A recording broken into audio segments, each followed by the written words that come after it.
All right, guys. Hi, this is Dennis with Man of Legacy Coaching, and I want to talk about the most costly divorce mistake I see. And it encompasses a variety of situations, and you've got to give some thought to this. So, this applies to you if you've worked on yourself and leveled up, or you know you need to work on yourself, or you've been married a long time and the marriage is just not working. Okay. And the overall general thing that is the most costly mistake is the failure to plan. Okay. And I'll give you an example where you have a stay at home mom and you are working two jobs to pay the bills. Okay. If you just file for divorce, you are going to be working two jobs to barely pay the bills for the rest of your life because they're going to award child support and alimony based on that. So when I talk about failure to plan, if you've decided, yeah, I'm done, I'm working on myself, I'm doing this, you need to quit the second job. You need to, I'm recording this in 2025, in the third or fourth quarter of 2025, you need to quit the other job. And this is going to sound horrible, but you also need to, even if it means incurring debt, get through 2026 without working the second job. And if your kids are all in school, you need to encourage her to go back to work. Why? Child support, alimony are based on pure mathematical formulas. And you are better off having $20,000 in debt added to you during 2026, working one job because you physically can't do it, couldn't keep up anymore, because that debt will be divided between the two of you, than continuing to kill yourself. Because here's what happens. You go to a divorce, you're working two jobs, the income is, let's just say, $150,000. She's a stay-at-home mom.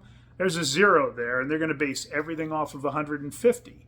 If you give up the second job, and let's say that's 30,000, you guys can't do as much. You encourage her, and she goes out and gets a job making 45.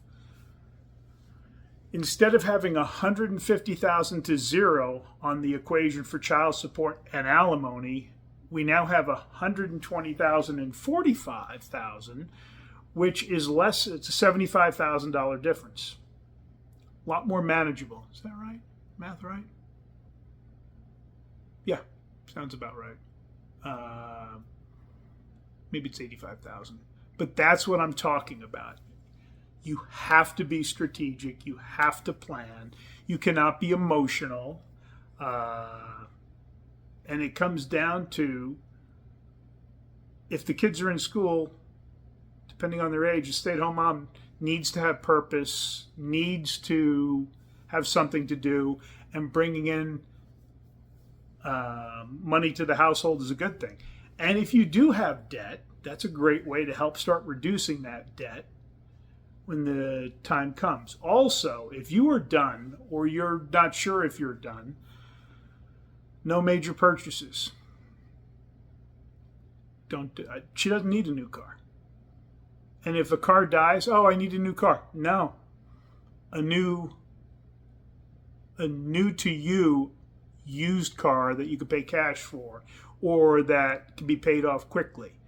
Because plain and simple, assets and debts get added up and distributed out. So don't incur debt if you can avoid it, but I'd rather you incur debt than work two jobs, because working two jobs will kill you when the divorce comes. And if you've got a wife who has been challenged historically with working or mental issues, again, same thing. You need to plan, you need to document, and you need to figure out when to say I'm done. And again, after a full count, I've had a couple of clients and a couple of men in our community stopped working overtime, stopped working a second or third job, brought their incomes down to close to comparable, where it eliminated alimony. okay? Because it has to be a big enough discrepancy.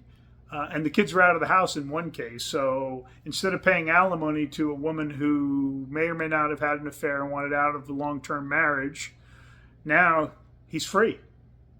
No alimony, split the assets, boom, and he's happy. It's one of the things in our community. Guys work on themselves, they level up, become grounded, integrated, confident masculine men, and they have an amazing life with or without her. But a lot of them realize their life is better post-divorce sometimes. As weird as that sounds. So if you're in this situation, let's talk. My contact information is down below. Maybe you can turn it around. Maybe you can have that version 2.0 loving, connected, deeply intimate relationship. But if not, you need to be smart about it. All right, guys? We'll catch you next time.